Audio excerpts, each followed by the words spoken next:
Irmãos, nós estamos falando sobre o tema consagração plena. Esse é o tema geral da nossa série de estudo bíblico, que nós já estamos tratando há algumas semanas, consagração plena. Nós temos entendido que Deus nos chamou não para servirmos parcialmente a Ele, não para dedicarmos parte da nossa vida para Ele, não para dedicarmos parte do nosso tempo para Ele, não para dedicarmos parte das nossas energias para Ele, mas para dedicar tudo que somos, tudo que temos, consagração plena. O Senhor nos criou para Ele, e o Senhor nos chamou, conforme Paulo escreve aos Efésios, nós vimos isso segunda-feira no culto de gratidão pelos 505 anos da Reforma. Paulo escreve que nós fomos escolhidos pelo Senhor, predestinados para o Senhor, para a sua glória, para o louvor da glória da sua graça. De forma, queridos, que a nossa vida deve ser para o Senhor. O que temos deve ser para o Senhor. O que fazemos devemos fazer para o Senhor. Paulo, escrevendo lá em 1 Coríntios 10, 31, diz: quer comais, bebais, ou façais outra coisa qualquer, fazei tudo para a glória do Senhor. E é por isso que nós temos estudado sobre este tema, consagração plena. E na semana passada nós começamos a falar sobre qualidade ou quantidade. E nós começamos a tratar sobre a importância de reservarmos tempo na nossa agenda para a nossa família. E não deu tempo de falar, vamos falar hoje, dedicar tempo na nossa agenda para a família da fé. Não somente para a família de sangue, mas para a família da fé. E nós vimos, queridos, que em geral, a nossa desculpa para não ter tempo para a família, para não dedicar tempo para a família, é a falta de tempo. Não tenho tempo. Eu preciso trabalhar, eu preciso estudar, eu preciso fazer tantas coisas. E, por vezes, a família vai sendo deixada de lado.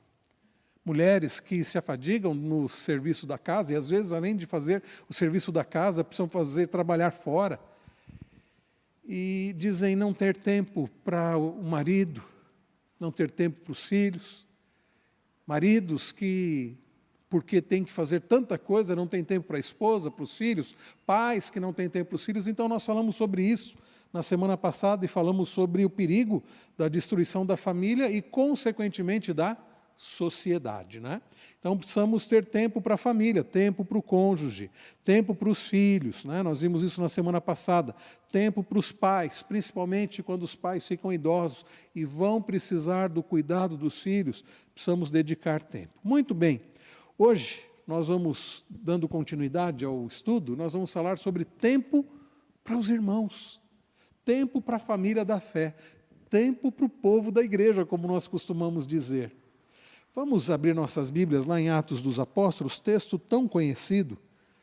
E eu penso que, por mais que saibamos de cor até esta passagem, onde Lucas descreve o início da igreja primitiva, como viviam ali os convertidos no início da igreja cristã, mas é um texto que nós precisamos meditar nele constantemente. Olhar para como viviam os primeiros crentes lá em Jerusalém, aprendendo, meus irmãos, não que fosse uma igreja perfeita, mas vendo qual é o propósito de Deus para a sua igreja. Atos capítulo 2, a partir do verso de número 42. E eu lerei, irmãos, na Nova Almeida Atualizada, a versão que temos utilizado aqui em nossa igreja. Diz assim, a respeito dos cristãos convertidos ali do primeiro século. E perseveravam na doutrina dos apóstolos e na comunhão, no partir do pão e nas orações. Em cada alma havia temor. E muitos prodígios e sinais eram feitos por intermédio dos apóstolos. Todos os que criam estavam juntos e tinham tudo em comum. Vendiam as suas propriedades e bens, distribuindo o produto entre todos, à medida que alguém tinha necessidade. Diariamente perseveravam unânimes no templo, partiam pão de casa em casa e tomavam as suas refeições com alegria e singeleza de coração, louvando a Deus e contando com a simpatia de todo o povo. Enquanto isso, o Senhor lhes acrescentava dia a dia os que iam sendo salvos. Percebam, irmãos, como Lucas descreve como viviam os cristãos ali, né, no início da igreja cristã. O texto diz que eles perseveravam na doutrina dos apóstolos e na comunhão. Eles levavam a palavra de Deus a sério. O ensino dos apóstolos, e o ensino dos apóstolos nada mais era do que o ensino de Cristo. Aquilo que eles aprenderam do próprio Jesus, e eles andaram com Jesus, eles aprenderam de Cristo. E mesmo Paulo, um apóstolo fora de tempo, né, como ele mesmo dizia, o que eles aprenderam de Cristo, eles passavam para os cristãos. E aqueles primeiros convertidos, então, perseveravam nessa doutrina, nesse ensino. Mas não somente no ensino, é importante permanecer no ensino. Mas eu percebo, queridos, que por mais importante que seja essa nossa dedicação ao ensino, e ela é importante, não é suficiente. A nossa dedicação ao ensino, às escrituras, às doutrinas, a nossa chamada ortodoxia, né? Seria a nossa adoração correta, deve desembocar, deve nos levar a uma prática correta, ao que nós chamamos de ortopraxia. E uma prática correta de uma igreja que estuda as Escrituras é uma igreja que vive as Escrituras vivendo em comunhão e vivendo em amor.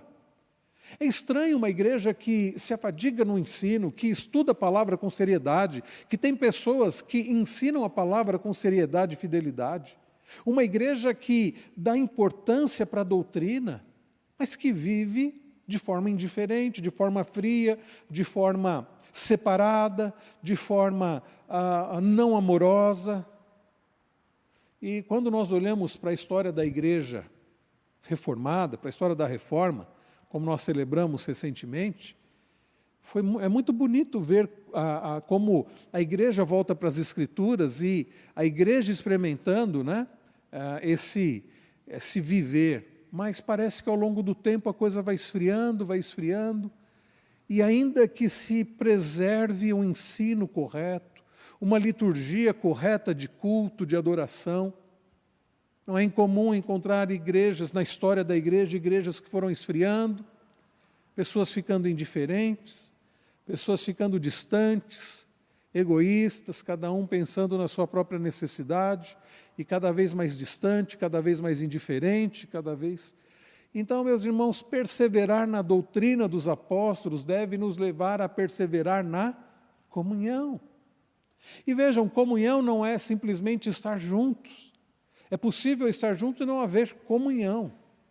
Há famílias que moram juntas, mas não têm amizade, comunhão.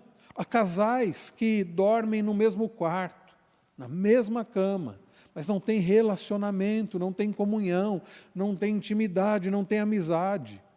Então, a comunhão é importante, o estar juntos é importante, ainda mais em dias em que muitos estão dizendo, não vou voltar para a igreja não, passou a pandemia, mas eu me acostumei tanto a assistir online, vou continuar assim. Não. É importante estar juntos, é importante estarmos juntos, né, fisicamente, mas também não basta. É preciso que haja um cuidado, é preciso que haja uma atenção, relacionamento. E para que haja relacionamento, nós temos que dedicar tempo. Não podemos, irmãos, deixar de reservar um tempo para estar em comunhão com os nossos irmãos em Cristo. E é o que Lucas registra aqui. Eles então perseveravam na doutrina dos apóstolos e na comunhão. E olha o que diz o texto, no partir do pão, e a ideia é a ceia do Senhor, e nas orações. Eles perseveravam nas orações. Em cada alma havia temor. Olha o que diz o verso 44. Todos os que criam estavam juntos. Eles dedicavam tempo para estar juntos. E eles então cuidavam uns dos outros, como diz o verso 45. Diariamente, diz no verso 46, perseveravam unânimes no templo, partiam pão de casa em casa. Agora, aqui não é a ideia da ceia do Senhor. Esse partir o pão de casa em casa é a ideia de ir na casa do outro e tomar um café. Ontem, feriado, eu e a Cris e as crianças estivemos de manhã na casa do Arjuna e da Ketri e tomamos ali, e comemos ali um lanche. À tarde fomos lá na casa do Antônio que está ali. Obrigado, viu, Antônio, pela excelente recepção. Partimos o pão ali na casa do nosso... Pão feito por ele, viu, Antônio? Olha, faz um pão muito bom. Estava muito bom o pão, viu? Isso, partir o pão de casa em casa é isso. E é muito bom isso, comemos juntos, conversamos, podemos conhecer mais, né, dos irmãos. Então isso é precioso, porque é muito corrido a nossa vida. No domingo, então, como é corrido e termina, a gente chega, logo começa os trabalhos, a gente não chega muito antes do início, e aí termina o culto, já emenda com a escola dominical, termina a escola dominical, 11, 11 e pouco, as pessoas com fome tendo que ir para casa, preparar almoço e tantas atividades. Não dá tempo, às vezes, de conversar como gostaríamos. Aí chegamos para o culto à noite, aqueles que voltam à noite, e termina o culto já 8h30 da noite, quase 9 horas, aí precisa ir embora, porque no outro dia acordamos cedo, e é assim a rotina, então é difícil, alguns irmãos ainda conseguem ficar um pouco mais, e tem um grupo que sempre fica ali na calçada, né? E um grupo que está reivindicando a volta do nosso cafezinho pós-culto, que é muito precioso, um tempo muito precioso. Amém, o André falando amém, tem precioso, né, André? E não é nem pelo café, nem pela bolacha, mas por estar juntos e conversar, mas ainda assim é pouco, nós precisamos dedicar tempo para estar com os irmãos. Então vejam que eles cumpriam a declaração de Jesus, lá em João 13:35, Jesus diz: nisto conhecerão todos que vocês são meus discípulos, se tiverem amor uns para com os outros. Como é que nós revelamos o amor uns para com os outros? Dedicando tempo, dedicando atenção, né? Então, devemos manter relacionamento com os irmãos. Deixa eu passar aqui. Tempo para comunhão. Será que você sofre da síndrome do porco-espinho? Sabe o que é a síndrome do porco-espinho? Cada vez o porco-espinho se chega perto de alguém, espeta, né? E aí você, cada vez que está junto de um irmão alfineta com seus espinhos pontiagudos, aquela pessoa que fere o outro, ou é alfinetada. Então nós não deveríamos viver como porcos-espinho, que um machuca o outro, por isso mantém distância. Nós devemos viver como aqueles que cuidam um do outro, daqueles que são bênção na vida um do outro. Então, devemos manter o relacionamento com nossos irmãos em 3 níveis: com o corpo de Cristo, ou seja, a igreja toda, com grupos específicos, daí Escola Bíblica Dominical, os ministérios, tem o MP, que é dos jovens, tem os adolescentes, tem a UPH, aliás, sábado, teremos reunião aqui, plenária da UPH, às 16 horas, né, seu Calai? Às 15 horas, desculpa. Às 15 horas, 16 horas é a programação dos adolescentes, né? Às 15 horas nós vamos ter aqui, então, programação tanto dos homens quanto das mulheres, da SAF, a Sociedade Auxiliadora Feminina. Então é importante participar das sociedades. Depois tem programação dos adolescentes, depois tem dos jovens, né, André? Às 19 horas, né? O reverendo Wellington vai pregar. Então, é importante a gente participar, cada um na sua faixa etária, e pode participar de outros, e não há problema, nosso irmão André participar da UPH, né? E não há problema nós participarmos também com os jovens, afinal estamos quase ali, né, com eles, estamos quase ali com eles. Então, e participar também, manter comunhão individual com outros irmãos. Todos os irmãos devem se relacionar uns com os outros, individualmente. Ligar para um irmão, conversar com ele, fazer uma visita, convidar para uma visita, né? Como eu citava ainda há pouco, né? Então, tempo para comunhão. Antes de passar para o próximo ponto, dentro desse tempo para comunhão, abram a Bíblia de vocês, lá em Colossenses 3. Colossenses 3. Eu penso, irmãos, que a chamada mutualidade cristã, aquele uns aos outros, que Paulo trata aqui em Colossenses 3, ela expressa bem essa ideia da comunhão, do que é viver em comunhão.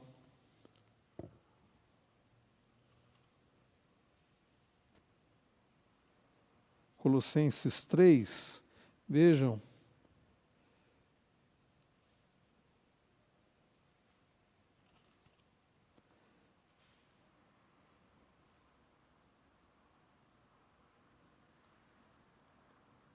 Olha só o que ele diz, a partir do 11. Aqui não pode haver mais grego e judeu, circuncisão e incircuncisão, bárbaro, cita, escravo, livre, mas Cristo é tudo e em todos. Percebe o que Paulo está dizendo aqui? Nada de sectarismo. Não existe o grupo dos gregos, o grupo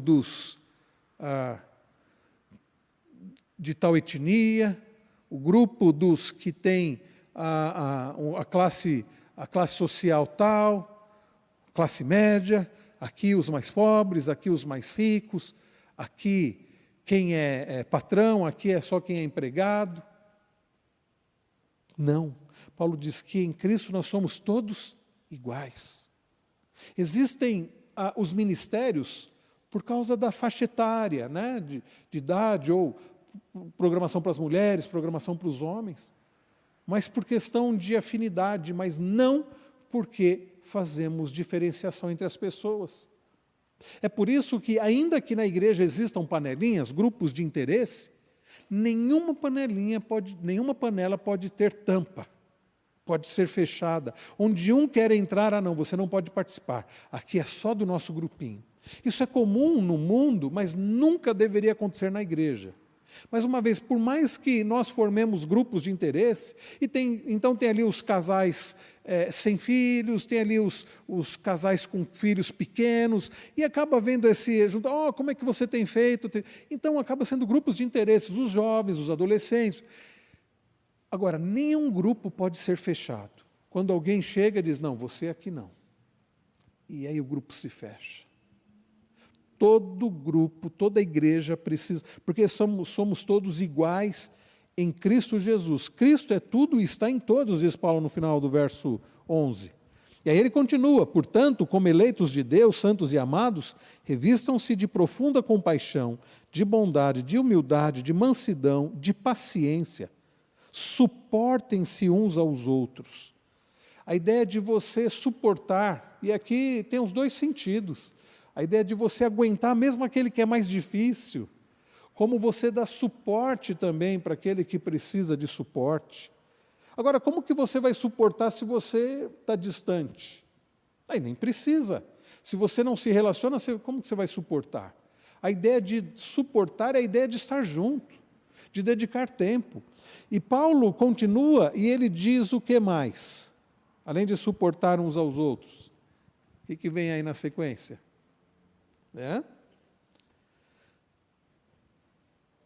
Verso 13, Colossenses 3,13.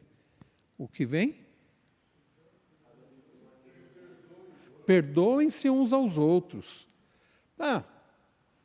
Para eu perdoar alguém, é porque alguém falhou comigo. Mas para isso acontecer, só se houver o quê? Relacionamento. Eu não vou ter que perdoar alguém que eu não me relaciono. Conhece que falou, eu já ouvi falar dele. Você já teve que perdoar ele? Não, nem conheço, nem me relaciono. Agora, com quem você se relaciona, provavelmente vai haver falha. Então é melhor não me relacionar. Não, errado. Você deve se relacionar. E quando necessário, se você falhar com a pessoa, ela vai te perdoar. E se ela falhar com você, você vai perdoá-la. Né? Se você falhar com ela, você vai pedir perdão. Então, perdoar uns aos outros é porque requer relacionamento. Perdoem-se mutuamente caso alguém tenha motivo de queixa contra outra pessoa. Meu irmão, obrigado. Tinha até um ali, mas eu não sabia se estava desde segunda, né? Então, meus irmãos, percebam que nessa mutualidade indica que deve haver relacionamento. Ninguém perdoa alguém que você não se relaciona. Aí Paulo continua, no verso 13 ainda, ele diz assim como o Senhor perdoou vocês, perdoem também uns aos outros. Acima de tudo isto, porém, esteja o amor, que é o vínculo da perfeição. Então, e aí Paulo diz no verso de número 16, que a palavra de Cristo habite ricamente em vocês. Instruam e aconselhem-se mutuamente. Nós devemos instruir-nos e aconselharmos-nos mutuamente. Agora, como eu vou ensinar alguém, e vou ser ensinado pelo meu irmão, como eu vou aconselhar alguém, vou receber um conselho, se eu não me relaciono? Então, tudo isso pressupõe relacionamento. E Paulo, ele pressupõe isso porque ele nos ensina que a igreja é o corpo de Cristo, e que estamos ligados uns aos outros, e que todos são importantes no corpo de Cristo. Assim como no corpo, a mão não pode dizer que é mais importante que o pé, né? O pé não pode dizer que é mais importante do que um órgão interno. Todos somos importantes, porque o Senhor, né, nos deu dons para edificação mútua. Agora, como nós vamos viver nessa mutualidade se não separamos tempo para comunhão? E esse perdoar uns aos outros, suportar uns aos outros, instruir, aconselhar uns aos outros, não se restringe ao tempo do culto, não se restringe ao período da escola dominical. Por isso que nós vamos separar tempo para participar de outras reuniões na igreja, para participar das reuniões de sociedades internas e ministérios, para ter amizade com as pessoas e num feriado, ou num sábado, ou à noite, ou quando você tiver algum tempo, se relacionar com os irmãos da igreja fora da igreja, indo visitar, como eu disse, ou recebendo o irmão na sua casa. Tá? Então, tempo para comunhão, tempo para beneficência. O que é o tempo para beneficência? É o tempo para você, que você separa para fazer o bem. Né? É necessário, então, que você reserve um tempo para a prática da beneficência, prática da bondade ou piedade prática. E, irmãos, a beneficência envolve dupla mordomia. Por que dupla mordomia? O que é a dupla mordomia? Tempo e bens. Para você ajudar alguém, você precisa dedicar tempo e dedicar um bem, não necessariamente um dinheiro. Às vezes vai ser uma carona, às vezes vai ser uma roupa, às vezes vai ser, enfim, um instrumento, alguma coisa. Então você precisa dedicar do seu tempo e daquilo que você tem. João chega a dizer lá numa das suas epístolas que se você vê alguém passando necessidade e não ajuda, você não está agindo da forma correta. Então, amar na prática é mais do que dizer, oh, meu irmão, puxa, que pena, eu me compadeço de você, vou orar por você, isso faz parte. Mas se você pode fazer algo além de orar e não faz, você está sendo negligente, não está demonstrando amor. Então, precisamos dedicar tempo e dedicar aquilo que nós temos e podemos compartilhar com a pessoa. O amor se manifesta na beneficência. Essa deve ser uma prioridade na nossa vida. E também, meus irmãos, por último, tempo para a hospitalidade. Talvez, irmãos, isso que a Bíblia descreve como sendo um dom para algumas pessoas têm o dom da hospitalidade. A gente percebe claramente. A pessoa gosta de receber gente, de acolher pessoas. Isso é natural para ela. Né? Agora, nem todas as pessoas têm esse dom. Então se eu não tenho esse dom, eu não... Não.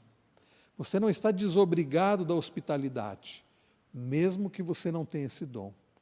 Talvez seja difícil para você, talvez você tenha que se esforçar para acolher pessoas, para receber pessoas, talvez não seja natural como é para outra pessoa, mas isso não deve te impedir de exercer hospitalidade. Então se esforce, peça ajuda para o Senhor, né? Se dedique nisso. Né? Nem tudo, por exemplo, para mim é mais difícil certas coisas, se a gente for pensar em matérias, pense em matérias da escola. Né?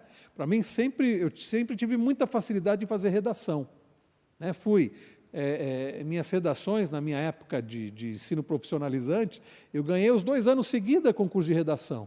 Mas na matemática, seu Calói, na matemática era difícil. Depois, um pouco antes de vir para cá, eu passei na Federal, lá de Guarulhos, para fazer o curso de automação industrial, nível de faculdade, né? Um curso superior na área tecnologia e automação industrial, na Federal de Guarulhos. Eu dava aula, né, no Senai, falei, por que não? Um curso gratuito, né? Aliás, quando eu vim para Jundiaí, eu estava matriculado lá, eu tive que trancar e depois acabei desistindo. E eu me lembro que algumas matérias, mecânica dos fluidos, cheia de cálculos, né? E o professor lá com aquelas expressões, aquelas equações enormes, eu olhava aquilo lá e falei, meu Deus do céu. E um aluno foi fazer uma pergunta para ele, o aluno falou assim, Marcelo, escuta, professor, aquela na terceira linha, né, da passagem da equação, eu não entendi aquela passagem ali.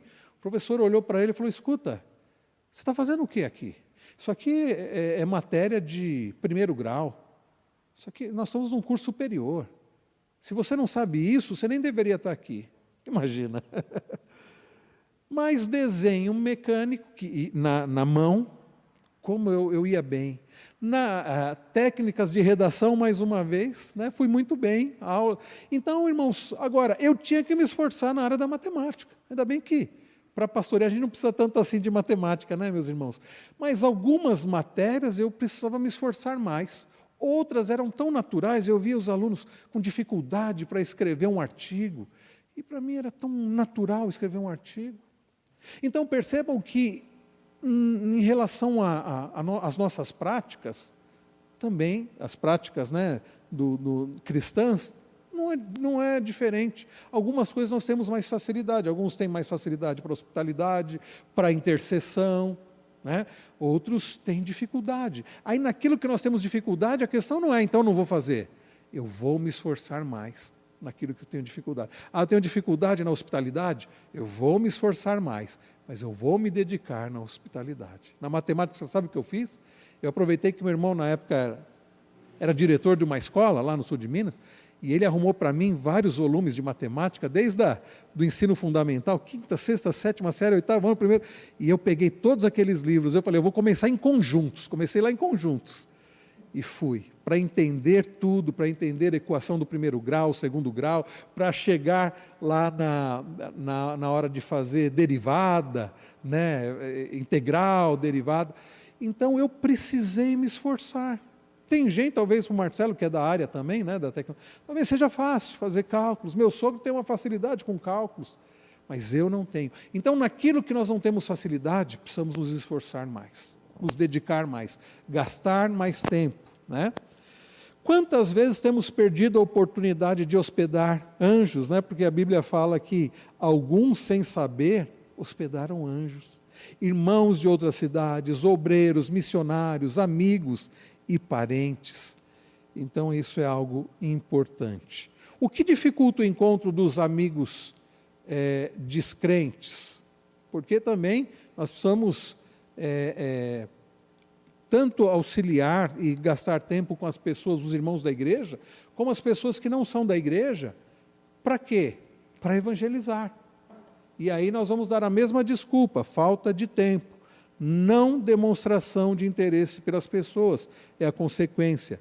Almas deixam de ser ganhas para Cristo. Tá? Então isso nós vamos deixar para a semana que vem. Tempo para os amigos não crentes, vamos deixar para a semana que vem. Hoje, queridos, então nós aprendemos sobre a importância de dedicar tempo para os irmãos, para a família da fé.